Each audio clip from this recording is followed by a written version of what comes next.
క్లబ్లో నిర్వహించినటువంటి ఈశ్వరాచారి మృతికి ప్రధానమైనటువంటి ఒక కారణం ఈ ప్రభుత్వం.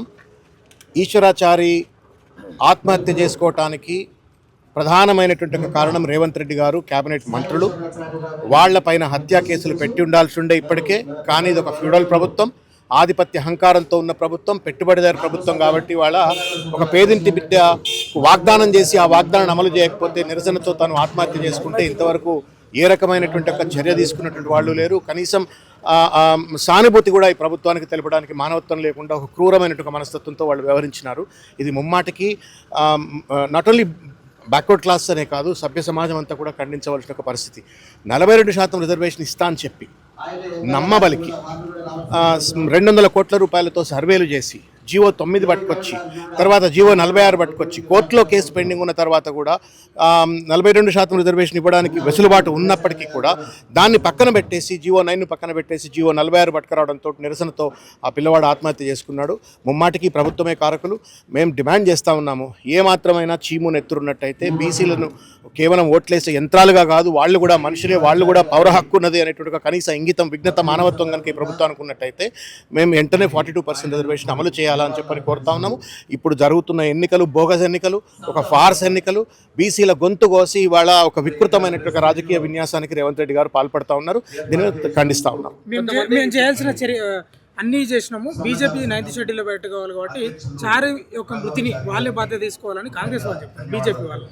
ఇది మానవత్వం లేనటువంటి ఒక సన్నాసులు మాట్లాడే ఒక మాట. ఈ విషయంలో బీజేపీ కాంగ్రెస్ రెండు కూడా దోషులే, కాదంటలేను.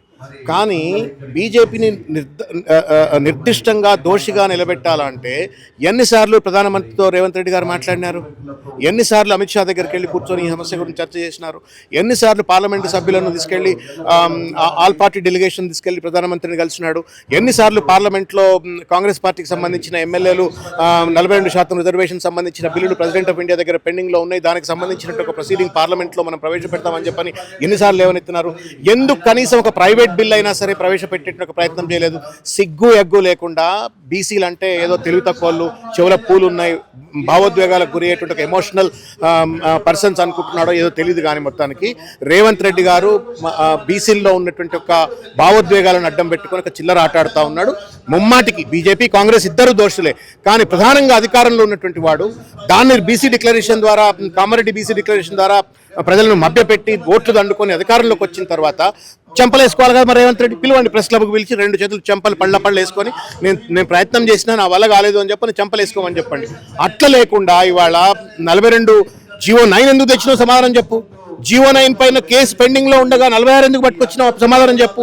వాటికేం సమాధానం చెప్పకపోతే ఎల్లి మీద మళ్ళీ మీద ఎల్లిబడే అని చెప్పని ఒకడి మీద ఒకడు you scratch my back, I scratch your back అని బీజేపీ కాంగ్రెస్ దొంగ నాటకాలు ఆడుతుంటే బీసీలు ఆత్మ బలిదానం చేసుకోవాల్సిన పరిస్థితి ఏర్పడతా ఉంది. ముమ్మాటికి సాయిశ్వరాచారి ఆత్మహత్య కాదు, ఇది ప్రభుత్వ హత్య. మేము డిమాండ్ చేస్తూ ఉన్నాం, అరే సిగ్గు ఎగ్గు ఉంటారు, మేము మా ట్యాక్స్లే. ఇవాళ మీరు మీ వెనకబడి కాన్వాయిలు తిరిగినా, మీ వెంబడి పోలీసు వాళ్ళు తిరిగినా, మీకు అట్టహాసాలు ఉన్నా, మీ వెంబడి మంత్రులై గంతులై పెద్ద అట్టహాసాలకు పాల్పడుతున్నట్టు మేము కట్టిన ట్యాక్సే. పాపం ఆ పిల్లవాడు పేదింటి బిడ్డ, చిన్న పిల్లలు 3 ఉన్నారు, భార్య చిన్న వయసులో ఉన్నది, చదువుకోలేదు. ₹1 కోటి ఎక్స్గ్రేషన్ ఇవ్వండి, మీ జేబులకి వెళ్ళి ఇస్తా ఉంటారు. రేవంత్ రెడ్డి ఏమన్నా 150 కోట్లు ఖర్చు పెట్టిండు. అక్కడ ఏంది అది ఫ్యూచర్ సిటీ అని చెప్పిన ఫ్రాడ్ సిటీ పేరు మీద అక్కడ పెట్టి 150 కోట్లు ఖర్చు పెట్టిండు. ₹1 కోటి బలిదానాన్ని రకరకాలుగా వక్రీకరిస్తున్నారు. ఏం చెప్తారు? చిల్లరగాళ్ల ప్రయత్నం అది. నేను ఇక చిల్లరగాళ్ల గురించి నేను మాట్లాడదలుచుకోలేదు. మానవత్వం ఉండాలా, చీమునెత్తురు ఉండాలా. ఒకసారి ఆ ఇంటికి పోయి చూసినాక చారి చావును మీరు అపహాస్యం చేసే ప్రయత్నం చేయండి, వక్రీకరించే ప్రయత్నం చేయండి. ఆ పిల్లవాడు బీసీ రిజర్వేషన్ల కోసం భావోద్వేగానికి గురై చనిపోయినాడు. ప్రభుత్వం బాధ్యతాయుతంగా వ్యవహరించాలి తప్ప బాధ్యత తప్పి మానవతారాహిత్యంతో ఇవాళ ఇష్టం వచ్చినట్టు తప్పుడు ప్రచారాలు చేస్తే అంతకంటే రాక్షసత్వం ఇంకోటి ఉండదు.